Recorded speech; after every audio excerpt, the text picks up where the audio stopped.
जय हिंद साथियों, स्वागत है आपका self study classes Vishwamit Jain YouTube channel और दोस्तों ऐप में। दोस्तों बहुत सारे स्टूडेंट को ऐप डाउनलोड नहीं करते बन रहा है या फिर कर भी लिया है तो कोर्स भी नहीं देख पा रहे हैं। तो मैं आज उनको बता दूं कि ये जो सेल्फ स्टडी क्लासेस इस प्रकार से जब आप प्ले स्टोर से करते हैं तो ये आपका वेल जो है आइकन उसमें लगा हुआ है ना। तो इस प्रकार से सेल्फ स्टडी क्लासेस आपको सर्च करना है और ऐसे आइकन में आपको ऐप मिलने वाला है। ठीक है, तो दोस्तों हम देखें कि प्ले स्टोर में आपको इस प्रकार से दिखेगा ये सेल्फ स्टडी क्लासेस। ठीक है, ये प्ले स्टोर में आपको सेल्फ स्टडी क्लासेस का ऐप दिखने वाला है। ठीक है, ये इमेज उसमें डली है, ये आइकन, ये लोगो उसमें डला है। ठीक है, अब दोस्तों इसको इंस्टॉल करना है, यहां से आप इंस्टॉल करेंगे। ठीक है, अब इंस्टॉल करेंगे तो वहां पर आपको नंबर मांगेगा, जीमेल नंबर मांगेगा, तो आपको ओटीपी आएगा, तो आप रजिस्टर करके आगे बढ़ेंगे। दोस्तों हिंदी साहित्य का वीडियो स्टार्ट हो चुका है, तो सभी लोग वीडियो को लाइक करेंगे और हिंदी का पूरा वीडियो देखना है दोस्तों आपको बहुत अच्छी ट्रिक के माध्यम से, है ना। और हमारा रोज सुबह 9:30 बजे ट्रिकी वीडियो आता है हिंदी साहित्य का, जिसमें हम प्रश्नों को याद करते हैं, रचनाओं को याद कर सकते हैं, कवियों को, सभी कुछ याद करते हैं हिंदी साहित्य का। ठीक है, तो रोज सुबह 9:30 बजे देखना ना भूलें हिंदी का ट्रिकी वीडियो। स्टार्ट करते हैं दोस्तों। जो भी साथी अभी तक सब्सक्राइब नहीं किए हैं चैनल को वो सब्सक्राइब कर लेना, वीडियो को लाइक करना है और शेयर करना है। पहले आपका टेस्ट होगा, फिर आपको ट्रिक भी बताई जाएगी। तो जल्दी से आपको बताना है जगत दुनियत के रचनाकार कौन है। 4 विकल्प हैं आपके सामने, जगत दुनियत के रचनाकार बताना है। और यहां पर दोस्तों क्या आ रहा है, जगत। क्या आ रहा है, जगत। और जगत में हमें अगर घूमना है तो अपने पदम से घूमना है। पदम यानी कि पैर से घूमना है। काय से घूमना है, पैर से घूमना है। क्या, जगत। तो जगत दुनियत के रचनाकार कौन होंगे, कौन होंगे, पदम से घूमना है तो पद्माकर। ठीक है, और दोस्तों पद्माकर का संबंध कहां से है, सागर से। ठीक है, सागर से है, और सागर में पद्माकर उत्सव भी मनाया जाता है, ये चीज भी आपको याद रखनी है। और भूषण की बात करें दोस्तों तो भूषण का वास्तविक नाम था घनश्याम। क्या नाम था, घनश्याम, है ना। इन्हें उपाधि दी गई थी भूषण की, तो ये चीज भी याद रखना। रीति काल में एकमात्र वीर रस के कवि हैं भूषण जी, है ना, याद रखो। अगला क्वेश्चन देखते हैं दोस्तों, कवि कुल कल्पतरु के रचनाकार कौन है। 4 विकल्प हैं, बिल्कुल आसान है, आपको बताना है। 2 सेकंड आपको दिए जाते हैं और मैं आपको बता दूं दोस्तों कि यहां पर आ रहा है कवि कुल। और दोस्तों आपको पता है कि अपने अपने कुल की चिंता सभी को रहती है। आपका भी कुल होगा, आपके कुल की चिंता आपको है कि नहीं है ना। तो कुल की चिंता सभी को रहती है, इसलिए कवि कुल कल्पतरु के रचनाकार कौन होंगे, कौन होंगे, चिंतामणि। चिंतामणि यानी कि आपका जो विकल्प नंबर ए है वो बिल्कुल सही हो जाएगा। ठीक है, आपने दोस्तों मतीराम के बारे में कल पढ़ा था कि जो मतीराम है ये भाव सिंह के दरबारी कवि थे, है ना, भाव सिंह के। तो मती और भाव, है ना, तो ऐसा याद करना है। रीति संप्रदाय के प्रवर्तक कौन है दोस्तों, रीति संप्रदाय आपने पढ़ा है ना, अलंकार संप्रदाय, रीति संप्रदाय, रस संप्रदाय, ये सभी आपने पढ़े हैं। अब एक चीज बताना दोस्तों, आपने देखा होगा कि जो बामन लोग होते, बामन यानी पंडित लोग, है ना, वो क्या करते हैं, रीति रीति से पूजन करवाते हैं। कौन, बामन लोग। पंडित को बामन बोला जाता है ना, और बामन लोग रीति रीति से पूजन करवाते हैं भगवान का। ठीक है, तो रीति रीति से करवाते हैं, तो रीति संप्रदाय के जो प्रवर्तक होंगे कौन करवाते हैं, बामन करवाते हैं। तो बामन, है ना, रीति संप्रदाय के प्रवर्तक हैं बामन, याद रख लेना है आपको। ठीक है, और भामह जो है ये अलंकार संप्रदाय के प्रवर्तक हैं। ठीक है, वक्रोक्ति संप्रदाय के कुंतक हैं, है ना, ये चीज आपको याद रखनी है। अगला क्वेश्चन देखेंगे दोस्तों, रीति काल को श्रृंगार काल किसने कहा है। अब दोस्तों एक चीज बताना कि श्रृंगार अपने भारत में ही किया जाता है कि पूरे विश्व में किया जाता है, जल्दी बताओ, कि भारत अकेले के लोग कर लेते हैं श्रृंगार। तो दोस्तों श्रृंगार तो पूरे विश्व के लोग करते हैं। तो रीति काल को श्रृंगार काल कौन कहेगा, कौन कहेगा, श्रृंगार पूरे विश्व के लोग करते हैं तो विश्वनाथ प्रसाद। कौन कहेगा, विश्वनाथ प्रसाद, है ना। और अलंकार काल कौन कहेगा, अलंकृत काल, तो कहेगा कौन, मिश्र बंधु, यानी कि मिश्र बंधु अलंकृत काल। और श्रृंगार काल विश्वनाथ प्रसाद। ठीक है, ये चीज आपको याद रखनी है दोस्तों। भाव विलास के रचनाकार कौन है? 4 विकल्प हैं, 4 में से अपना चयन करके आपको बताना है। और हम बोलते ना आजकल, बोले आजकल तो आप भाव भी नहीं दे रहे, है ना, भाव नहीं दे रहे, है ना, या फिर भाव देव। अपन बोलते कोई भी आप सामान लेने जाते भाव देव यार क्या है, तो भाव विलास के रचनाकार कौन होंगे? देव कवि। ठीक है, कौन होंगे? देव कवि। तो भाव देव। ठीक है, और दोस्तों देव कवि के बारे में आप जानते हैं कि जो देव कवि हैं इन्होंने 34वां छल नामक संचारी भाव माना है, ये चीज तो आपको पता है। घनानंद की बात करें तो इनकी प्रेमिका के बारे में तो आप जानते ही, इनकी प्रेमिका का नाम क्या था? सुजान, है ना। तो इनकी जितनी भी रचनाएं हैं सुजान सुजान करके आती हैं, तो वो भी याद रख लेना। बिहारी सतसई तो आपको पता ही है, बिहारी सतसई, है ना, बिहारी जी की श्रेष्ठ रचना है, ये तो पता ही है। ठीक है, तो इनको याद रख लेंगे। और पद्माकर की जगत विनोद हमने पढ़ ली, जो आपसे पूछी जाती है। अगला बताना, आलमकृत माधवानल कामकंदला की भाषा क्या है दोस्तों? अब एक चीज बताना दोस्तों, ये पूछी जाती है माधवानल कामकंदला किसकी रचना है? तो 2 कवियों की, एक गणपति की है और आलम की भी है। ठीक है, तो याद रख लेना है। और दोस्तों आपको बताना इसकी भाषा क्या है, तो भाषा इसकी क्या है दोस्तों? आपको पता है कि आपका आलम क्या है? हम बोल रहे आपका आलम क्या है यार, बोले हाँ इस अवधि में तो आलम सही है, या अगली अवधि में आलम सही हो जाएगा। अभी आलम सही नहीं, अगली अवधि में आलम सही हो जाएगा, है ना। तो आलम अगली अवधि में सही होगा, तो आलमकृत जो माधवानल कामकंदला है इसकी भाषा क्या होगी? अवधि। अवधि यानी सा नंबर आपका बिल्कुल सही हो जाएगा। ठीक है, खड़ी बोली की बात करें दोस्तों, तो खड़ी बोली जो है पश्चिमी हिंदी की बोली मानी जाती है। ब्रज ये भी पश्चिमी हिंदी की बोली मानी जाती है। ठीक है, ये चीज आपको पता है ना, करनी है। और आपको पता है दोस्तों कि जो राजस्थानी, गुजराती और पश्चिमी हिंदी ये काय से निकली थी? सौरसेनी अपभ्रंश से। ठीक है, और अवधि काय की है? पूर्वी हिंदी की। अवधि, बघेली, छत्तीसगढ़ी ये पूर्वी हिंदी की मानी जाती हैं। ठीक है, तो ये चीज आपको याद रखनी है। फिर आपको बताना, जैसे कंता घर रहे तैसे रहे विदेश, ये पंक्ति किसकी है दोस्तों? प्रेमघन की, भारतेंदु की, राधा कृष्ण की या प्रताप नारायण मिश्र? एक चीज बताना, जैसे घर रहे वैसे विदेश रहे, मतलब व्यक्ति का प्रताप जैसा घर में है वैसा ही विदेश में है। क्या? प्रताप। तो जैसे कंता घर रहे तैसे रहे विदेश, है ना। चाहे घर में हो तो प्रताप वही होगा, विदेश में हो तो भी प्रताप वही होगा। तो प्रताप नारायण मिश्र ये इनकी पंक्ति है, याद रख लेना। जैसे कंता घर रहे तैसे रहे विदेश, प्रताप नारायण मिश्र। ठीक है, अगला बताना है दोस्तों आपको, हिंदी साहित्य में महाप्राण शब्द किसके लिए प्रयोग किया जाता है? 4 विकल्प हैं दोस्तों, बहुत ही बढ़िया है ना। और आपको पता है क्रांतिकारी कवि भी इन्हें कहा जाता है ना।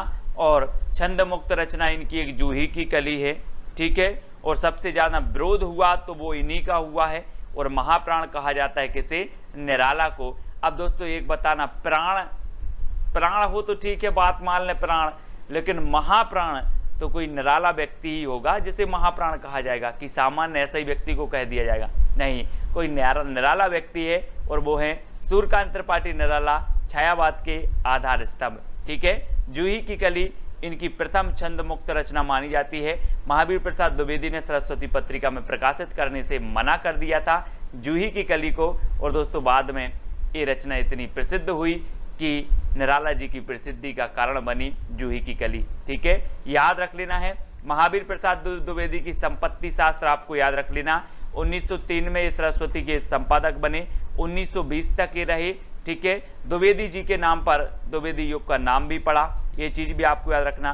गया प्रसाद शुक्ल स्नेही की बात करें तो इनका जो उपनाम है वो क्या है? त्रिशूल। त्रिशूल इनका उपनाम है, गया प्रसाद शुक्ल स्नेही। ठीक है, इनको याद रखेंगे। और मैथिली शरण गुप्त तो आपको पता ही है दोस्तों, है ना। भारत भारती इनकी श्रेष्ठ रचना मानी जाती है। और दोस्तों इन्हें राष्ट्र कवि भी कहा जाता है। अगला बताना, कोर्ट मार्शल नाटक के रचनाकार कौन है? Court martial. अब एक चीज बताना दोस्तों कि अगर आपका कोई मुकदमा चल रहा है तो आप यहीं देश के कोर्ट में जाओगे कि विदेश जाओगे, स्वदेश जाओगे कि विदेश जाओगे कोर्ट में? आपका मामला यहीं चलेगा ना स्वदेश के कोर्ट में, तो कोर्ट मार्शल स्वदेश दीपक, है ना, कोर्ट मार्शल स्वदेश दीपक, क्योंकि हमें स्वदेश के कोर्ट में जाना है, विदेश के कोर्ट में नहीं जाना। यानी कि आपका जो 1 नंबर है वो बिल्कुल सही हो जाएगा। ठीक है, एक रचना पूछी जाती है जो दोस्तों विजय तेंदुलकर जी की, कौन सी? सखाराम बाइंडर। मैंने आपको याद करवाई थी, कैसे याद करवाई थी, कैसे याद करवाई थी कि जो विजय तेंदुलकर से हमें याद आ जाता सचिन तेंदुलकर, है ना, और सचिन तेंदुलकर जब टीम में खेलते थे तो सभी से सखा भाव, सखा जैसा प्रेम करते थे, है ना, सखा जैसे रहते थे। तो सखा बाइंडर विजय तेंदुलकर। ठीक है, ये चीज आपको याद रखनी है। कोर्ट मार्शल तो याद हो गई आपको, स्वदेश दीपक। ठीक है, अगला बताना दोस्तों बकरी नाटक के रचनाकार कौन है? बकरी, बकरियां रहती ना जो अपने गांव में आपने देखी बकरियां, है ना, तो बकरी नाटक के कौन है? 4 विकल्प हैं दोस्तों, और कितनी बकरी हैं पूरे देश में इसका आपको कैसे पता चलेगा? कैसे पता चलेगा? जब चलेगा जब इनका सर्वे होगा। क्या होगा? सर्वे होगा। तो बकरी का सर्वे करवाना है, तो बकरी नाटक की रचयिता कौन होंगे? सर्वेश्वर दयाल सक्सेना। ठीक है, आधे अधूरे रचना जो है वो किसकी है? मोहन राकेश की है, आधे अधूरे, है ना। हबीब तनवीर की कौन सी है? चरणदास चोर। चरणदास चोर इनकी बहुत ही प्रसिद्ध है, कई बार पूछी गई है। ठीक है, चरणदास चोर, ये याद रख लेना है। और बकरी नाटक किसका है? तो सर्वेश्वर दयाल सक्सेना जी का है। ठीक है, अगला बताना दोस्तों छल क्षण बोले कण मुस्काए। ये इसके रचनाकार कौन है? धर्मवीर भारती जी हैं, महादेवी वर्मा है, कन्हैया लाल मिश्र प्रभाकर हैं, या फिर नामवार से हैं। तो 2 सेकंड में आप अपने उत्तर का चयन करेंगे और आपका बिल्कुल सही आंसर होगा कि अगर आपको कन्हैया जी के दर्शन हो जाएं या फिर आपके आंगन में कन्हैया जी आ जाएं, कन्हैया जी, तो क्षण बोले कण मुस्काए, है ना। कण कण क्या करने लगेगा? मुस्काने लगेगा। अगर कन्हैया जी आ जाएं तो कण कण मुस्काने लगेगा। तो क्षण बोले कण मुस्काएं, क्योंकि कन्हैया आ गए तो कन्हैया लाल मिश्र प्रभाकर की रचना है क्षण बोले कण मुस्काए। ठीक है, बात कर लेते हैं महादेवी वर्मा जी की। मैंने आपको कई बार बताया है, महादेवी वर्मा जी को यामा के लिए एकमात्र ऐसी कवित्री थी जिन्हें ज्ञानपीठ पुरस्कार किसी रचना के लिए ज्ञानपीठ पुरस्कार मिला, है ना। तो याद रख लेना है। ऐसा भी क्वेश्चन पूछा जाता है कि हिंदी साहित्य में ऐसी कौन सी एकमात्र कवित्री हैं जिन्हें किसी रचना के लिए ज्ञानपीठ पुरस्कार मिला, तो वो महादेवी वर्मा ही है। ठीक है, ये चीज भी याद रखनी है दोस्तों। निबंध कृति आलोक पर्व के रचनाकार कौन है? आलोक पर्व बताना है। 4 विकल्प हैं और 4 में से उत्तर बताना है, और आपका बिल्कुल सही आंसर क्या हो जाएगा दोस्तों? एक चीज बताना कि हमारे देश में कितने पर्व हैं, गिन के बताओ। तो दोस्तों आपने कहा सर देश की बात है, तो हमारे देश में हम नहीं गिन पाएंगे कितने पर्व हैं, वो तो हजारों पर्व हैं। कितने पर्व हैं? हजारों पर्व हैं। तो आलोक पर्व के जो रचनाकार होंगे वो कौन होंगे? हजारों पर्व हैं तो हजारी प्रसाद द्विवेदी। ठीक है ना, याद रख लेना है। श्रेष्ठ साहित्यकार हैं दोस्तों हिंदी साहित्य के। हिंदी साहित्य के आदिकाल को इन्होंने आदिकाल कहा, है ना। हिंदी साहित्य की भूमिका इनकी रचना है हिंदी साहित्य का आदिकाल, हिंदी साहित्य का उद्भव एवं विकास। ठीक है, और दोस्तों एक इनकी रचना पूछी जाती है, मैंने आपको याद करवाई थी, अशोक के फूल। ठीक है, अशोक के फूल इन्हीं की रचना है, द्विवेदी जी की, है ना। और आलोक पर्व भी है। इनका हजारी नाम है, मतलब 1000 से आपको याद रख लेना है। ठीक है, 1000 से इनकी बहुत सारी रचनाएं याद हो जाती हैं। जैसे आलोक पर्व हमारे देश में 1000 हैं, तो हजारी प्रसाद द्विवेदी। अशोक के फूल, तो अशोक के फूल, भाई अशोक का फूल है तो अशोक में एक फूल तो फूलेगा नहीं, हजारों फूल फूलेंगे, तो अशोक के फूल हजारी प्रसाद द्विवेदी। ठीक है, इस प्रकार से हम याद रखते हैं, है ना।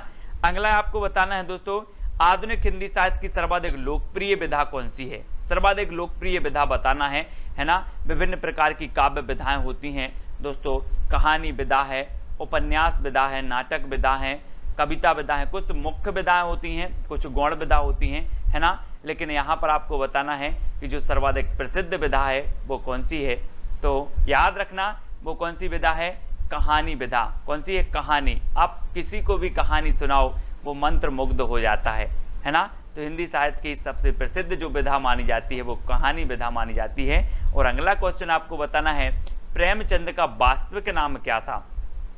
कल हमने प्रेमचंद के बारे में पढ़ा था दोस्तों कि इनके उपन्यास हैं सेवा सदन, कर्म भूमि, गबन, निर्मला, है ना, गोदान, इस सारी की सारी इनकी रचना है। और इनका एक जो रचना है, एक कौन सा, मंगलसूत्र। मंगलसूत्र इनका अधूरा उपन्यास माना जाता है, अधूरा उपन्यास मंगलसूत्र प्रेमचंद जी का। और दोस्तों इनका जो वास्तविक नाम था वो क्या था, क्या था, प्रेमचंद जी ने कहा कि धन का मुझे क्या करना है, धन का मुझे क्या करना है, मुझे तो प्रेम मिलता रहे। तो धनपत राय इनका नाम था। क्या नाम था इनका, वास्तविक नाम था धनपत राय, है ना। और जब इनकी सोजे वतन अंग्रेजी सरकार द्वारा जब्त हो गई तो फिर दोस्तों एक किस नाम से लिखने लगे थे, नवाब राय नाम से, है ना, नवाब राय। तो ये चीज भी आपको याद रखनी है, नवाब राय, है ना, नवाब राय नाम से ये लिखते थे। लेकिन जब इनकी वो सोजे वतन जब्त हो गई थी तो ये प्रेमचंद नाम से लिखने लगे थे ना। दया प्रकाश नारायण द्वारा ये नाम दिया गया था प्रेमचंद, ऐसा है, ठीक है, तो याद रखना है। अगला बताना है, मनोविश्लेषणवादी कहानीकार हैं तो कौन है। ये क्वेश्चन हमेशा पूछा जाता है दोस्तों, मनोविश्लेषणवादी कहानीकार बताना है। तो एक चीज बताना दोस्तों कि आपने देखा होगा, कहा क्या देखा होगा, इस संसार के बहुत सारे लोग क्या करते हैं, जोश में आ जाते हैं। कैसे आ जाते हैं, जोश में आ जाते हैं। बोले जिस संसार के जितने लोग जोश में आते हैं उनका मनोविश्लेषण करो, क्यों आते हैं ये जोश में, क्यों आते हैं ये जोश में, इनका मनोविश्लेषण करो। तो ईलाचंद्र जोशी, ईलाचंद्र जोशी ये मनोविश्लेषणवादी कवि माने जाते हैं, कहानीकार माने जाते हैं। यानी कि जो आ नंबर है वो आपका बिल्कुल सही हो जाएगा, ठीक है, ये चीज आपको याद रखनी है। और आपने कल पढ़ा था अपनी खबर, अपनी खबर आत्मकथा किसकी है, तो अपनी खबर किन्हें नहीं रहती, उग्र लोगों के लिए नहीं रहती, उग्र, है ना, तो उग्र, तो पांडे बेचन शर्मा की आत्मकथा का नाम है अपनी खबर। ये अपन ने कल पढ़ा था, तो इसको भी अपन याद रख लेंगे। अगला बताना दोस्तों, पीली छतरी वाली लड़की, ये आपको बतानी है। तो कल अपन ने पढ़ा था पीली आंधी, कल अपन ने क्या पढ़ लिया था, पीली आंधी। और पीली आंधी कहां पर आती है, खेतन में आती है, खेतन में, है ना, खेतन में। तो प्रभा खेतान, प्रभा खेतान की पीली आंधी पढ़ ली थी। अब पीली छतरी वाली लड़की के रचनाकार बताना है। अब एक चीज बताना दोस्तों कि पीली छतरी वाली लड़की, और जब दोस्तों सूर्य का उदय होता है, सूर्य का क्या होता है, उदय होता है, तो आपको नहीं लगता है ऐसा कि जैसे पीला पीला दिख रहा हो, है ना, जैसे पीली एक छतरी निकल रही हो, पीली पीली छतरी निकल रही हो, है ना। तो पीली छतरी वाली लड़की का क्या हो रहा है, उदय हो रहा है। तो उदय प्रकाश, ठीक है, उदय प्रकाश याद रख लेना, उदय प्रकाश, पीली छतरी वाली लड़की, इसके रचनाकार हैं उदय प्रकाश, ठीक है, बी नंबर आपका बिल्कुल सही हो जाएगा, है ना। और कवियों का कवि कहा जाता है दोस्तों शमशेर बहादुर को, कैसे, शमशेर बहादुर को कहा जाता है कवियों का कवि, है ना, याद रख लेना। और कैन का कवि कहा जाता है केदारनाथ अग्रवाल को, केदारनाथ अग्रवाल को, ठीक है, ये चीज भी याद रखनी है। और शमशेर बहादुर को कवियों का कवि कहा जाता है। अगला बताना, शैतान मंडली की रचनाकार कौन है, शैतान मंडली। अब आपको बताना है दोस्तों कि जो शैतान मंडली रहती है, अगर इनको रोका जाए तो ये बेचैन रहते हैं शैतानी करने के लिए, बहुत बेचैन रहती हैं। शैतान मंडली शैतानी करने के लिए क्या रहती है, बेचैन रहती है। तो शैतान मंडली की रचनाकार कौन होंगे, कौन होंगे, बेचैन शर्मा उग्र, है ना, कौन होंगे, बेचैन रहती है तो बेचैन शर्मा उग्र। शैतान मंडली शैतानी करने के लिए क्या रहती है, बेचैन रहती है, तो बेचैन शर्मा उग्र इसके रचनाकार हो जाएंगे, है ना। एक तांबे के कीड़े करके रचना है दोस्तों, तांबे के कीड़े, तांबे के कीड़े, है ना, ये किसकी है, भुवनेश्वर कुमार की है, ये भी आपको याद रख लेना है। तांबे के कीड़ों से क्या बनाना है, भवन बनाना है, भवन, तो भुवनेश्वर, है ना। और इनकी रचना तो आपको पता ही है, तमस, ठीक है, भीष्म साहनी की एक रचना है तमस, जो हमेशा पूछी जाती है, इनको भी याद रखनी है। अगला बताना दोस्तों, नदी के दीप के रचनाकार कौन है, तो 4 विकल्प हैं। और नदी के दीप आपने कई बार पढ़ी है कि नदी में कितने दीप हैं, अग्गे, अग्गे, है ना, तो नदी के दीप अग्गे, ठीक है, याद रखना। पंत को तो आपको पता है दोस्तों, इन्होंने प्रगतिवाद को क्या कहा, युग की वाणी कहा, प्रगतिवाद। इनकी एक रचना है युग वाणी, किसकी? पंत जी की। और इन्होंने प्रगतिवाद को कहा था युग की वाणी। कभी आपसे क्वेश्चन पूछा जाए कि प्रगतिवाद को युग की वाणी किसने कहा, तो युगवाणी कहा पंत जी ने। ठीक है, सुमित्रा नंदन पंत प्रकृति के चेतेरे कवि कहे जाते हैं, ये चीज भी आपको याद रखनी है। और भारतेंदु जी के बारे में तो आपको मैं कई बार बता चुका हूं कि 1850 में इनका जन्म हुआ, 1885 में इनकी मृत्यु हो गई थी। किसकी? भारतेंदु जी के। इनके नाम पर जो प्रथम युग का नाम पड़ा आधुनिक काल के, वो क्या पड़ा है ना? भारतेंदु। अमृतलाल नागर की एक रचना बहुत ही प्रसिद्ध है दोस्तों, खंजन नयन। खंजन नयन कई बार पूछी जाती है, अमृतलाल नागर की है। ठीक है, अगला क्वेश्चन आपको बताना, प्लेग की चुड़ैल कहानी किसकी है? भगवान दास की है, रामचंद्र शुक्ल की है, किशोरी लाल गोस्वामी की है, या फिर वृंदावन लाल वर्मा की है? प्लेग की चुड़ैल। अच्छा दोस्तों, एक चीज बताना कि अगर किसी को चुड़ैल, अपन बोलते ना कि यार उसको चुड़ैल लग गई थी, बोल देते हैं। अगर किसी को चुड़ैल लग जाए तो कहाँ पहुंच जाना? भगवान के पास पहुंच जाना, सारी की सारी चुड़ैल उतर जाएंगी, है ना? अपन बोलते ना यार भगवान के पास ले चलो, भूत उतर जाएंगे इसके, तो सारी की सारी चुड़ैल उतर जाएंगी। कहाँ ले जाना है? भगवान के पास। तो भगवान दास, प्लेग की चुड़ैल इनकी रचना हो जाएगी। ठीक है, सभी लोग याद रख लेना, हिंदी का पाणिनि कहा जाता है किसे? किसे कहा जाता है हिंदी का पाणिनि? किशोरी लाल गोस्वामी, है ना? याद रख लेना है, हिंदी का पाणिनि इन्हें कहा जाता है, किशोरी लाल गोस्वामी को। और वृंदावन लाल वर्मा की एक रचना है दोस्तों, मृगनयनी। ठीक है, मृगनयनी याद रखना है। ठीक है, इनकी रचना मृगनयनी है। और ऐतिहासिक उपन्यासकार माने जाते हैं कौन? वृंदावन लाल वर्मा। ठीक है, याद रखना है, सभी लोग याद रखेंगे। और अगला क्वेश्चन बताना है, उदंत मार्तंड के संपादक कौन थे? दोस्तों आपको पता है कि हिंदी का जो प्रथम समाचार पत्र था वो कौन था? उदंत मार्तंड था। ठीक है, और ये कब प्रकाशित हुआ? तो ये प्रकाशित हुआ 1826 में। ठीक है, कहाँ से प्रकाशित हुआ? तो ये हुआ कलकत्ता से। कहाँ से प्रकाशित हुआ? कलकत्ता से। ठीक है, और ये कैसा था? तो ये साप्ताहिक था, याद रख लेना, ये साप्ताहिक था, ये याद रखना। अगर आपसे पूछा जाए हिंदी का प्रथम साप्ताहिक समाचार पत्र कौन था, तो आप बताना उदंत मार्तंड। हिंदी का प्रथम समाचार पत्र कौन था, तो आप बताना उदंत मार्तंड। ठीक है, इसके संपादक कौन थे? तो जुगल किशोर थे। ठीक है, क्योंकि किशोर लोग क्या करते हैं? उदंत करते हैं, उदंड, है ना? उदंड होते हैं किशोर लोग। कैसे होते हैं? उदंड। तो उदंत मार्तंड के जो संपादक थे वो कौन थे? जुगल किशोर। ये चीज 1826 में आपकी एक क्या निकली? उदंत मार्तंड निकला। फिर दोस्तों एक पत्रिका निकली थी, कौन सी? बंगदूत। आपको पता होगा बंगदूत। कहाँ से बंगदूत निकली थी? कब निकली थी ये? 1829 में निकली थी बंगदूत। फिर हिंदी का प्रथम दैनिक समाचार पत्र कौन सा था? समाचार सुधावर्षण। कौन सा था? समाचार सुधावर्षण। ठीक है, कब निकला ये? 1854 में। 1854 में, है ना? याद रख लेना। और 1855 में दोस्तों एक निकला था प्रजा हितैषी। कौन सा निकला था? प्रजा हितैषी। ठीक है, ये किसका था? 1855 में इसके संपादक कौन थे? राजा लक्ष्मण सेन, है ना? श्याम सुंदर सेन ने कौन सा निकाला? इनका निकाला समाचार सुधावर्षण, हिंदी का प्रथम दैनिक समाचार पत्र 1854 में। ठीक है, बंगदूत पत्रिका राजाराम मोहन राय ने 1829 में, जुगल किशोर ने 1826 में जो है उदंत मार्तंड ये संपादक बने, है ना? और इस साप्ताहिक था। तो ये सारे के सारे आपको याद रख लेना है।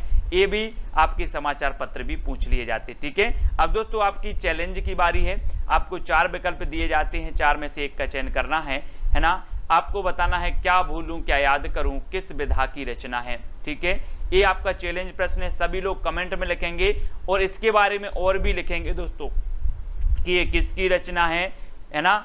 और ये आत्मकथा है, जीवनी है, क्या है, ये चीज आपको बतानी है। अगर आत्मकथा है तो किसकी है, कितने खंडों में विभक्त है, ये चीज भी आपको बतानी है। तो विस्तृत जितना आप लिख सको उतना आपको लिखना है। और कल का एक प्रश्न जो आपको चैलेंज प्रश्न दिया था कि महावीर प्रसाद द्विवेदी सरस्वती पत्रिका के संपादक कब बने, तो बहुत सारे लोगों ने उत्तर बताया। अच्छा लगा, मैंने सारे के सारे कमेंट देखे कि 1903 में ये सरस्वती पत्रिका के संपादक बने थे और 1920 तक ये संपादक रहे, है ना? और सरस्वती पत्रिका की जब भी बात आती है कि इसके संस्थापक कौन थे, तो संस्थापक जो थे दोस्तों वो कौन थे? चिंतामणि घोष। ठीक है, प्रथम संपादक कौन के? श्याम सुंदर थे। और 1900 ईस्वी में प्रकाशित हुई थी कौन सी? सरस्वती पत्रिका। ठीक है, ये चीज आपको याद रखनी है। अब जो भी साथी टेलीग्राम ग्रुप से नहीं जुड़े हैं वो टेलीग्राम ग्रुप से जुड़ जाएंगे। टेलीग्राम ग्रुप से जुड़ने के लिए आपको क्या करना है? सर्च करना है IAS स्टडी ट्रैक और ज्वाइन हो जाना है। और साथ ही दोस्तों व्हाट्सअप ग्रुप है अपना हिंदी साहित्य का, उसमें जुड़ने के लिए आपको क्या करना है? 9098609291 इस पर आपको क्या करना है दोस्तों? मैसेज करना है। आपको हिंदी साहित्य ग्रुप की लिंक मिल जाएगी, तो आप ज्वाइन हो जाना। ठीक है, सभी लोग वीडियो को लाइक करेंगे। वीडियो कैसा लगा कमेंट के माध्यम से आपको जरूर बताना है। 2 लाइन आपकी मोटिवेट की रहेंगी। ठीक है, वीडियो को लाइक करके शेयर अवश्य करें। आज के वीडियो के लिए बस इतना ही। जय हिंद। दोस्तों बहुत सारे स्टूडेंट को ऐप डाउनलोड नहीं करते बन रहा है, या फिर कर भी लिया है तो कोर्स भी नहीं देख पा रहे हैं। तो मैं आज उनको बता दूं कि ये जो सेल्फ स्टडी क्लासेस इस प्रकार से जब आप प्ले स्टोर से करते हैं तो ये आपका वेल जो है आइकन उसमें लगा हुआ है ना। तो इस प्रकार से सेल्फ स्टडी क्लासेस आपको सर्च करना है और ऐसे आइकन में आपको ऐप मिलने वाला है। ठीक है, तो दोस्तों हम देखें कि प्ले स्टोर में आपको इस प्रकार से दिखेगा ये सेल्फ स्टडी क्लासेस। ठीक है, ये प्ले स्टोर में आपको सेल्फ स्टडी क्लासेस का ऐप दिखने वाला है। ठीक है, ये इमेज उसमें डली है, ये आइकन, ये लोगो उसमें डला है। ठीक है, अब दोस्तों इसको इंस्टॉल करना है। यहां से आप इंस्टॉल करेंगे। ठीक है, अब इंस्टॉल करेंगे तो वहां पर आपको नंबर मांगेगा, जीमेल नंबर मांगेगा, तो आपको OTP आएगा, तो आप रजिस्टर करके आगे बढ़ेंगे।